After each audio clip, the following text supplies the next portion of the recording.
Эдуарду Нарсисяну было всего 37. За последние годы он практически не видел свою семью. О женитьбе даже думать отказывался.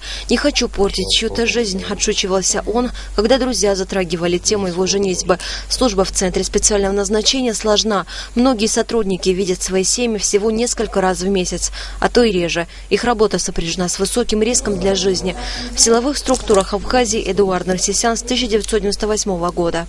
92-93 ему было 16 лет, живут в Меркуле, соответствующе там проезжали люди, грузины, так скажем, которые терроризировали семью, били отца. С того времени, я так думаю, что заложилось в нем стремление к тому, чтобы сделать все, чтобы в республике было хорошо. За безопасность? Да.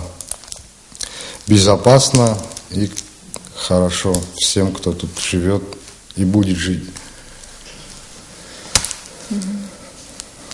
Нерс, так звали Эдуарда друзья. Его помнят как ответственного и серьезного в работе, а вне ее самым веселым выдумщиком, душой компании. Это вот он. Он есть такой жизнерадостный. Таких друзей терять очень сложно. Это, не знаю. Такой человек для Абхазии тоже очень был дорог. Ушел, не оставляя за собой ни кола, ни двора, ни семья, ни ребенок, кроме вот отец, брат, родственники. Потому что все эти 17 лет он жил только вот ради этой работы, чтобы сохранить наш покой. Мечтал всегда, чтобы увидеть наконец в нашей республике нормальной жизни.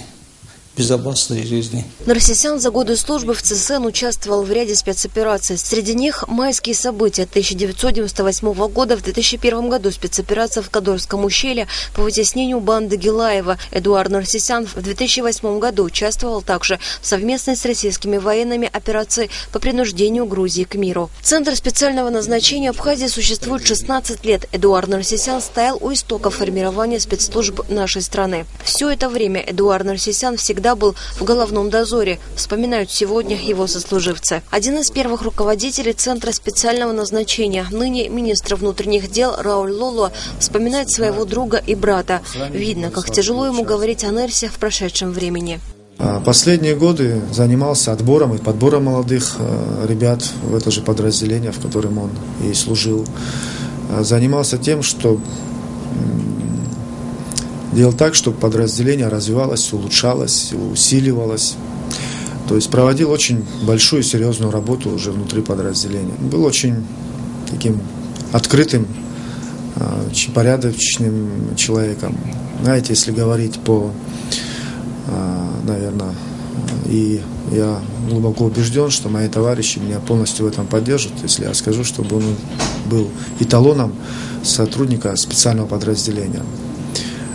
Он был мягкий, он был теплый, на боевом выходе он был упорный, делал все то, что от него зависит, а в жизни теплота нашего подразделения. Спецоперация проводилась совместно с ФСБ России в Абхазии. В ходе перестрелки погиб начальник кинологической службы погрануправления ФСБ России в Абхазии, старший прапорщик 28-летний Андрей Удальцов. Хрупкий мир, установившийся в последнее время в Гальском районе, нарушен. Погибли 2 военнослужащих. Приспущены флаги в Центре специального назначения и в погрануправлении ФСБ России. Вместе с ними скорбит вся Абхазия.